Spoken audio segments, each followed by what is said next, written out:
Rahasia di balik lelaku Syekh Abdul Qadir Jailani. A'udzu billahi minasyaitonir rajim. Bismillahirrahmanirrahim. Alhamdulillahi rabbil alamin. Asyhadu an la ilaha illallah wa asyhadu anna Muhammadar Rasulullah. Allahumma salli ala sayyidina Muhammadin wa ala alihi wa ashabihi ajma'in. La hawla wa la quwwata illa billahil aliyyil azim. Alhamdulillah, di dalam kesempatan video kali ini saya Cak Luk akan menuturkan perihal lelaku Syekh Abdul Qadir Jailani sehingga beliau mendapatkan derajat yang begitu tinggi di atas derajat seluruh para wali Allah di zamannya.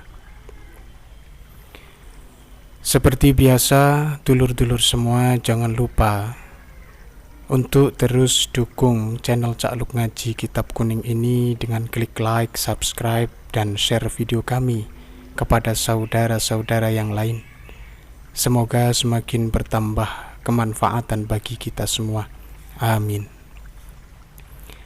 Tak lupa sumber daripada apa yang kami tuturkan ini ialah salah satu di antara kitab manaqib Syekh Abdul Qadir Jailani yang berjudul Qalaidul Jawahir fi Manaqib Abdul Qadir, karya Syekh Muhammad bin Yahya At-Tadifi Al-Hambali. Baiklah, langsung saja. Sultanul Ulama dan Syekhul Islam Izzuddin bin Abdissalam berkata, tidak ada kisah-kisah keramat yang kami terima antara satu wali dengan wali yang lain sepanjang generasi sebanyak kisah keramat Sultanul Aulia Syekh Abdul Qadir Jailani. Semoga Allah meridainya. Jelas bahwa Syekh Abdul Qadir Jailani adalah sebuah tanda yang meyakinkan, dan bahwa beliau dengan cermat sekali menekuni dan menghayati hukum-hukum syariat, sembari mengajak seluruh manusia untuk menghayati syariat juga, menghindarkan diri dari sikap menentang syariat, serta mengarahkan kepentingan manusia agar selalu berada di bawah naungan syariat. Beliau adalah sosok yang benar-benar bersikap seimbang, baik dalam menekuni lelaku peribadahan ritual atau ubudiyah maupun perjuangan spiritual atau mujahadah.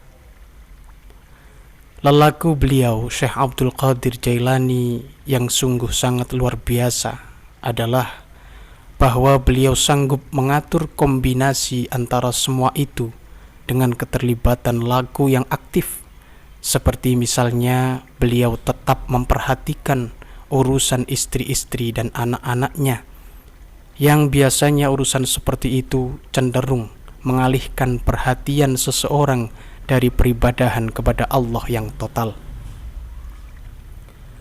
Jika seseorang mampu mengikuti jalan lelaku spiritual beliau, maka ia pasti memiliki kecenderungan kepada hal-hal duniawi yang lain, sehingga tidak bisa mencapai kesempurnaan.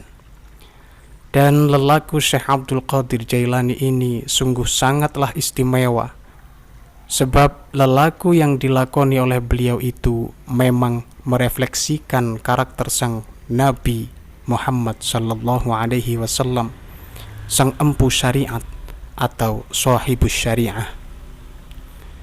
Inilah yang menjelaskan kenapa Syekh Abdul Qadir Jailani berkata, kakiku ini berada di atas tengkuk seluruh wali Allah, karena tidak ada seorang pun yang satu generasi dengan beliau yang setaraf beliau dalam mencapai kesempurnaan seperti itu. Maksudnya tidak lain adalah demi menegaskan nilai pentingnya status dan tugas beliau yang sedemikian agung, dan demi tiada lagi keraguan bahwa keagungan beliau yang seperti itu memang benar-benar absah.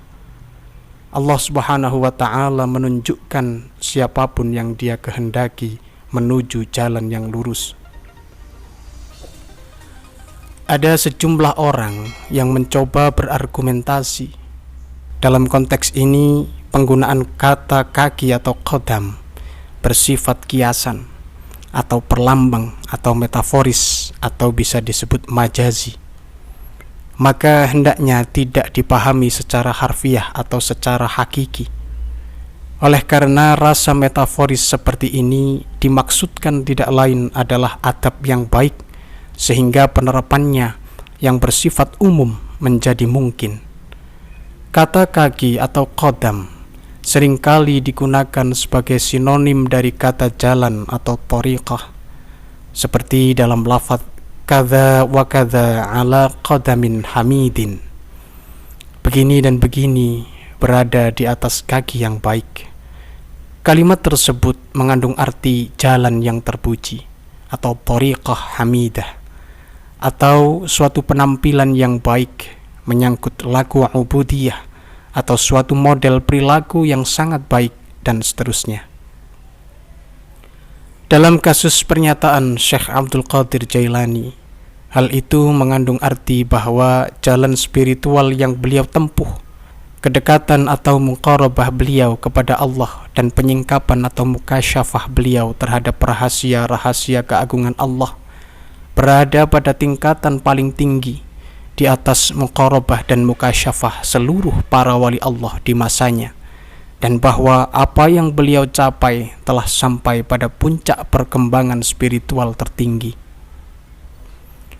Adapun untuk memahami kaki secara harfiah, maka hanya Allah saja yang mengetahuinya. Akan tetapi ini sepertinya sangat jauh dengan apa yang dimaksudkan oleh Syekh Abdul Qadir Jailani, karena hal yang demikian terkesan kurang sopan.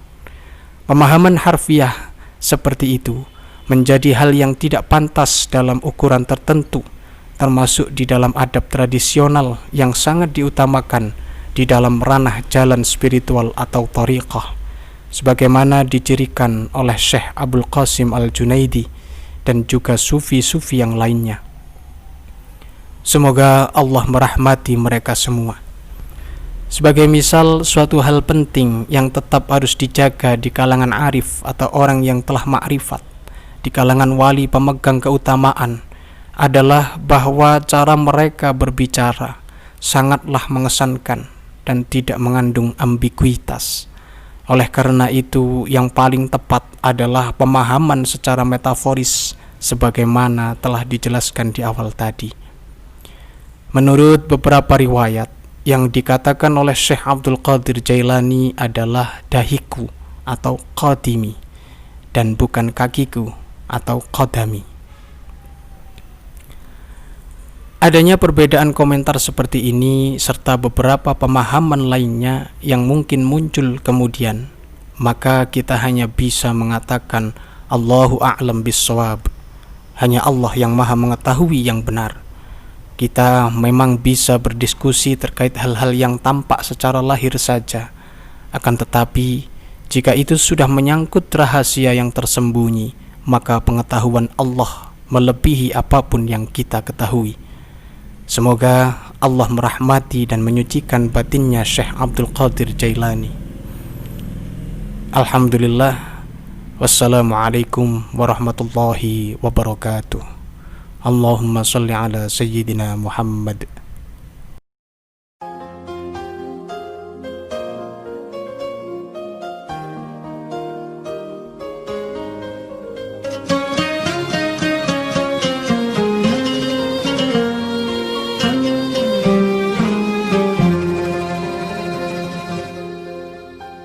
ظهر دين المؤيد بظهور النبي أحمد يا هنا